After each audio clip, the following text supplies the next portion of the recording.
Hello friends, hello guys, again in my YouTube channel. मैं आप सबका वेलकम करता हूं और आज की इस वीडियो में आपको फिर कुछ नया मिलने वाला है, कुछ नया चटपट होने वाला है। पीछे वाली वीडियो यदि आपने देखी हो तो आपको याद होगा कि हमने क्या बताया था। पीछे वाली वीडियो में बहुत सारे मिसलेनियस क्वेश्चन हमने देखे थे, बहुत सारे विशेष विशेष बातें कॉन्स्टिट्यूशन को लेकर देखी थी। आज उसी से आगे की सारी चर्चाएं आज हम इस पूरे चैप्टर में करेंगे। जैसे कि आपको पता है, भारत के संविधान को बनाने में बहुत सारा टाइम लगा। 2 वर्ष 11 माह 18 दिन का समय लगा और भी बहुत सारा पैसा लगा, 64 लाख रुपए लगे। टोटल 11 सेशन में और भी बहुत सारी जानकारियां। लेकिन उसके बाद आज मैं आपको बता रहा हूँ कि आप थोड़ा सोचिए, विचारिए और ये देखिए कि जो भारत का संविधान है उसको बनने में बहुत सारे लोग आए थे, बहुत सारे मेंबर थे, उसके 299 मेंबर लास्ट में रह गए थे। और उन मेंबर्स को भी यदि आप देखो तो भारत का संविधान किसी एक काम पर ही तो नहीं बना था, उसमें अलग अलग काम थे। उन सारे कामों को सही तरीके से पूरा करने के लिए सारे मेंबर्स को अलग अलग हिस्सों में बांटा गया। कुछ छोटी कमेटियां बनी, उससे कुछ बड़ी कमेटियां बनी। बहुत सारी कमेटियां बनाई गई ताकि भारत के संविधान को पूर्ण 100% सही तरीके से लिखा जा सके। इसके लिए बहुत सारी कमेटियां बनी। आज मैं केवल जिक्र कर पाऊंगा मुश्किल से ही मेजर कमेटीज का या जो मुख्य समितियां थी उनका, जो थी टोटल 8 या 8। बाकी हम देख लेंगे, यदि संभव हो पाएगा तो और भी जिक्र कर लेंगे। आज का मेजर टॉपिक है committees of the constituent assembly. Bharat की संविधान सभा की मुख्य समितियां कौन कौन सी थी? सबसे पहले नाम से डिफाइन है, यूनियन पावर कमेटी। वो कमेटी जिसके पास पावर हो, किसका? यूनियन का। यूनियन की सारी पावर जिसके पास थी, उसके हेड कौन थे? जवाहरलाल नेहरू। कौन? नेहरू जी के पास क्या थी? सबसे ज्यादा पावर, जो ही भारत के पहले प्रधानमंत्री बने थे। उसके बाद दूसरी चीज, जैसे कि बुक आपके सामने, इस बुक का एक डिजाइन बनाया गया। इसके बाद इसमें जो लिखा गया उसका भी एक प्रॉपर डिजाइन है।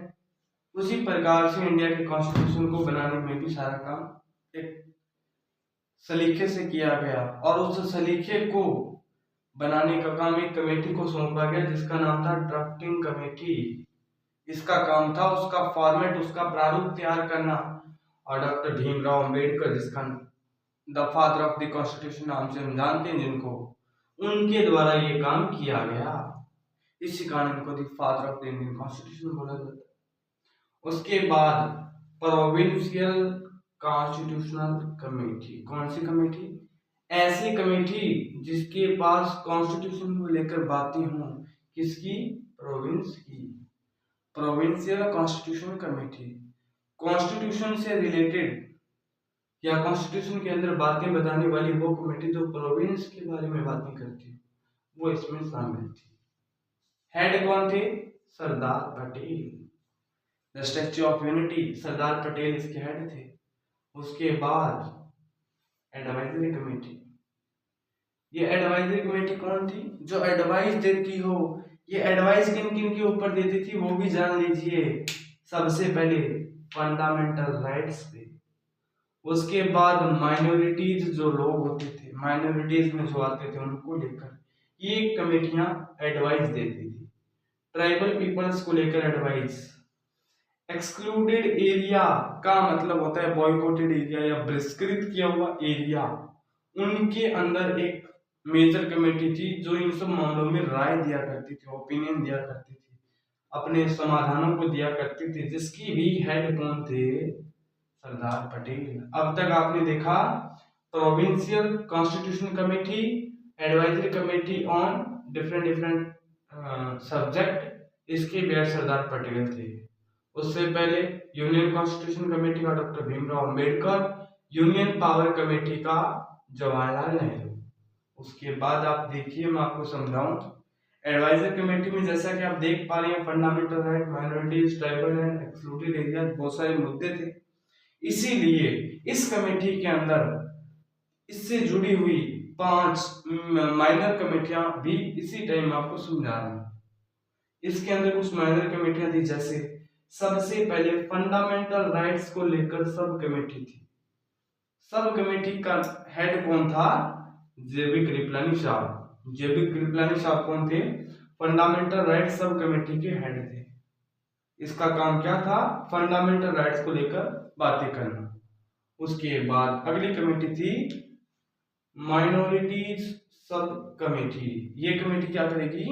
माइनॉरिटीज वाले लोगों की बातें करेगी, उनके बारे में सुझाव देगी, कोई कानून बनाना है तो वो काम करेगी। वो सारा काम किसने किया? एच.सी. मुखर्जी साहब ने। उसके बाद अगला पॉइंट आप सुनिए गौर से, यहाँ पे मैं हाईलाइट कर रहा हूं, north east frontier tribal areas and Assam excluded areas sub committee. ऐसी कमेटी जिसके अंदर north east frontier tribal area शामिल हो और जिसके अंदर आसाम एक्सक्लूडेड एरिया भी शामिल हो, वो सारा किसमें था? इस सब कमेटी में। और ये कमेटी किसके अंडर में थी? गोपीनाथ बरदोलाई। गोपीनाथ बरदोलाई नाम था इनका। उसके बाद यहाँ पे देखना, एक्सक्लूडेड छोटे शब्दों में लिखा है, यदि कैमरा कैप्चर नहीं कर पाए तो देख लेना। Excluded and partially excluded areas other than those in Assam sub committee. इसके अंदर कौन सा एरिया शामिल था? वो एरिया जो आसाम का एक्सक्लूडेड या फिर बहिष्कृत था, वो एरिया इसमें शामिल था, जिसको बॉयकॉट कर दिया गया हो। इसके अंदर कौन सा एरिया शामिल था? जो आसाम का एरिया था उसको छोड़ के बाकी सारा area excluded and partial excluded areas other than those in the Assam sub committee. बाकी जो भी सारा एरिया बच गया वो इसके अंदर शामिल था। हेड कौन था? एवी ठक्कर। क्या नाम था? एवी ठक्कर। उसके बाद north west frontier tribal areas sub committee. इसका नाम क्या था? वो कमेटी जो नॉर्थ वेस्ट की तरफ नॉर्थ वेस्ट फ्रंटियर को या नॉर्थ वेस्ट फ्रंटियर के ट्राइबल एरियाज को कंट्रोल करेगी या उनकी बातें बोलेगी, एक वो 5वीं कमेटी थी। अब इस कमेटी के बारे में जो हेड था उसकी अब तक बात मैंने यहाँ पे नहीं लिखी है, क्योंकि ये वाला जो एरिया था नॉर्थ वेस्ट वाला, जैसे कि आपको पता है इंडिया के मैप के अंदर वेस्ट वाला एरिया जो है वो पाकिस्तान बलूचिस्तान का है। समझ पा रहे हैं? वेस्टर्न राजस्थान के उस साइड में पाकिस्तान बलूचिस्तान लगता है। और इस कमेटी का जो एरिया था north west frontier tribal areas, वो सारा का सारा एरिया 3 जून कहाँ गया, एक मिनट रुकना, यहाँ पे चलो मैंने लिखना भूल गया होगा। 3 जून 1947 की बात है जब एक एग्रीमेंट साइन होता है, और उसको लेकर क्या होता है कि किसी कारणवश या फिर यूं कहूं कि ब्रिटिश सरकार के एक निर्णय, एक स्टेटमेंट के कारण वो एरिया किस में चला गया था? जान गए होंगे, पाकिस्तान बलूचिस्तान में चला गया था, या फिर यूं कहूं कि इसका एरिया पाकिस्तान बलूचिस्तान का था। और बाद में ये एरिया क्योंकि अब इंडिया के डोमिनियन में नहीं रह गया और ये एरिया पाकिस्तान के अंडर में चला गया। अब इसको लेकर इस ट्राइबल पीपल्स को लेकर जो भी निर्णय होगा वो कौन करेगा? पाकिस्तान। इंडिया के पास कोई अधिकार नहीं था। ये तो थी आपकी 5 मेजर कमेटियां। पहली थी union power committee, Jawaharlal Nehru. Union constitution committee, doctor Bhimrao, एक मिनट सॉरी, हाँ, union power committee Jawaharlal Nehru. Union constitution committee के भी हेड कौन थे? जवाहरलाल नेहरू। दोनों कमेटी के हेड कौन थे? चाहे पावर की बात हो, यूनियन पावर को लेकर कोई कमेटी हो, चाहे यूनियन कॉन्स्टिट्यूशन को लेकर कोई कमेटी हो, दोनों के हेड थे जवाहरलाल नेहरू। ड्राफ्ट बनाने का काम डॉक्टर भीमराव अंबेडकर ने। कॉन्स्टिट्यूशन की प्रोविंस से जुड़ी हुई जो कमेटी थी उसके हेड थे unity of statue of unity या सरदार पटेल। उसके बाद एडवाइजरी कमेटी किन किन पे? Fundamental rights, minorities, tribal and excluded area, इन सब पे। और हेड थे इस मेजर कमेटी के, तो हेड थे सरदार पटेल। और इसके अंदर 5 अलग अलग सब कमेटियां थी, जैसे फंडामेंटल राइट वाली के हेड थे जेपी कृपलानी, माइनॉरिटीज वाले के थे एच.सी. मुखर्जी, नॉर्थ ईस्ट फ्रंटियर के थे नॉर्थ ईस्ट फ्रंटियर एरिया और आसाम एक्सक्लूडेड एरिया के थे Gopinath Bardoloi, excluded and partially excluded areas other than those in Assam के थे सब कमेटी में, ए भी था। North west frontier tribal area sub committee के हेड थे, ये मैंने आपको बता ही दिया कि ये पाकिस्तान में चला गया, ये सारी बातें थी। अब ये तो आपने ये तो सब कमेटियां देखी, ये अब तक हमने केवल 5 ही कमेटियां देखी है, 5 के बाद 3 कमेटियां और रह गई, उनका भी मैं अभी जिक्र कर रहा हूँ, केवल 1 सेकंड का टाइम दीजिएगा, तब तक मैं इसको इरेज कर देता हूँ। यहाँ तक आप जान गए होंगे एडवाइजरी कमेटी के हेड कौन थे, सरदार पटेल। ये एडवाइजरी कमेटी बहुत सारे मुद्दों को लेकर थी, जैसे फंडामेंटल राइट है, माइनॉरिटीज, एक्सक्लूडेड एरियाज, उन सबको लेकर ये बातें करती थी, जो भी एरिया को बहिष्कृत कर दिया गया उन सबकी बातें करती थी। वैसे मैं आपको बताऊं, कल एक शब्द आया था कॉमनवेल्थ नाम से, कॉमनवेल्थ नाम एक जगह आया था कॉमनवेल्थ, जिसका मतलब था इस टाइम में 56 कंट्रीज ऐसी हैं जो आपस में एक ऑर्गेनाइजेशन बना रखा है, एक ग्रुप बना रखा है 56 कंट्रीज ने, और उसी को आज कॉमनवेल्थ नाम से जाना जाता है। और ऐसा बोला जाता है कि ये जो 56 कंट्री थे ये किसी न किसी टाइम में यूं कह सकते हैं यूएसएसआर के पार्ट रहे थे, और आज ये 56 कंट्रीज एक ग्रुप में है जिसको कॉमनवेल्थ नाम दिया गया, और इसलिए हम कई बार सुनते हैं कॉमनवेल्थ गेम्स जो इन 56 कंट्रीज को लेकर होते हैं। ठीक है, ये बात थी। अब मैं आगे बात करता हूँ 6th मेजर कमेटी की। एक मिनट रुकना, मैं यहाँ पे लिख लेता हूँ 6th मेजर कमेटी।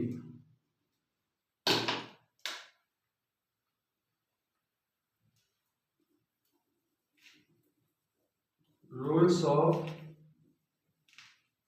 प्रोसीजर, किसके हेड कौन थे,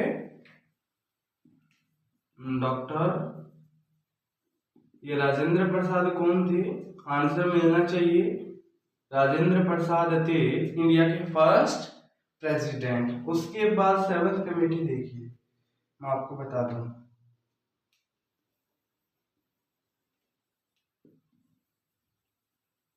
स्टेट्स कमेटी। ये कमेटी क्या काम करेगी, स्टेट्स कमेटी का काम था नेगोशिएट करना। नेगोशिएट करने का मतलब होता है बातचीत करना, किनके साथ, स्टेट्स के साथ, नेगोशिएट विद स्टेट्स, ऐसे बोल सकते हैं। इसके हेड कौन थे, इसके हेड थे अपने पहले प्रधानमंत्री जवाहरलाल नेहरू जी। एक कमेटी और रहेगी 8th वाली, जिसका नाम था स्टीयरिंग कमेटी। क्या नाम था, स्टीयरिंग कमेटी। एक मिनट रुकना, मैं आपको इसके फंक्शन भी बता दूंगा दोनों तीनों के। ये था स्टीयरिंग कमेटी, इसके भी हेड थे राजेंद्र प्रसाद। कौन थे, राजेंद्र प्रसाद। ठीक है, ये इतना ही मैटर है आज की क्लास का। अब सुन लीजिए, ये तो आपने जान ही लिया पांचों। ये छठी थी rules of procedure committee.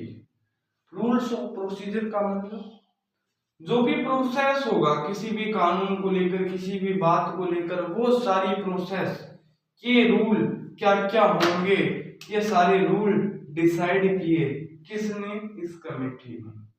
Head थे डॉक्टर राजेंद्र प्रसाद। आई बात समझ में। उसके बाद अगली कमेटी स्टेट्स कमेटी, स्टेट्स या राज्यों को लेकर एक कमेटी बनाएगी।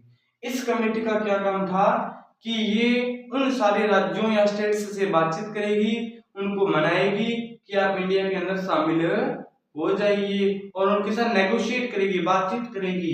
ये वाली कमेटी थी। हेड कौन थे, जवाहरलाल नेहरू। उसके बाद लास्ट कमेटी आती है स्टीयरिंग कमेटी। हिंदी में मीनिंग होता है संचालन। संचालन, संचालन का मतलब होता है चलाना, या यूं उन सारी व्यवस्थाओं को संभालने का काम करती थी स्टीयरिंग कमेटी। हेड थे first president of India Rajendra Prasad. अब तक आपने देखा राजेंद्र प्रसाद स्टीयरिंग कमेटी के और रूल्स ऑफ प्रोसीजर कमेटी 2 के हेड रह चुके हैं, और Jawaharlal Nehru union power committee, union constitution committee के 2 के हेड रह चुके हैं। ड्राफ्टिंग कमेटी का आपको याद रही चाहिए, डॉक्टर भीमराव अम्बेडकर साहब हैं। उसके बाद सरदार पटेल, इसके थे प्रोविंशियल। अब आप सरदार पटेल को इस प्रकार याद रख सकते हैं कि सरदार पटेल एक मतलब वो व्यक्ति थे जिन्होंने प्रोविंस को आपस में मिलाकर इंडिया का बनाया था।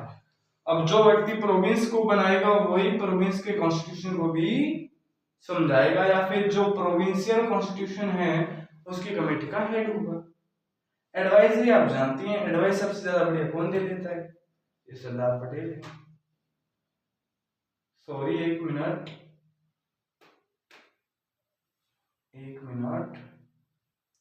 हाँ, इसके अलग थे ना वो, इसका मैंने अलग लिखवाया था क्योंकि इसमें सरदार पटेल ही थे वैसे तो, क्योंकि ये भी सारा सरदार पटेल का था और ये भी सरदार पटेल का था, वो मैंने यहाँ पे लिखा था, इरेज करने के कारण थोड़ा आगे पीछे हो गया।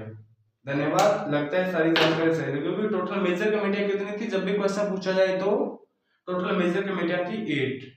कितनी? Union power, union constitution, drafting, provincial constitution, advisory committee, rules of procedure committee, states commission, states committee और स्टीयरिंग कमेटी। स्टेट्स कमेटी का काम था नेगोशिएट करना, स्टेट्स के था। आज की क्लास यहीं पे खत्म करता हूँ। शायद धन्यवाद। जैसी क्लास लगी हो वैसा रिस्पॉन्स दीजिएगा, कमेंट जरूर कीजिएगा ताकि मुझे पता चल पाए आपको क्लास कैसी लगी। यदि क्लास में थोड़ी बहुत बोरियत लगी हो तो भी बता दें, क्योंकि हम हंसी मजाक तो कर ही लेते हैं। समझे आप मेरी बात? नहीं आप समझे तो भी आप धीरे धीरे सारी बातें समझ जाओगे, पर आशा है सारी बातें समझ में आ गई होगी। धन्यवाद।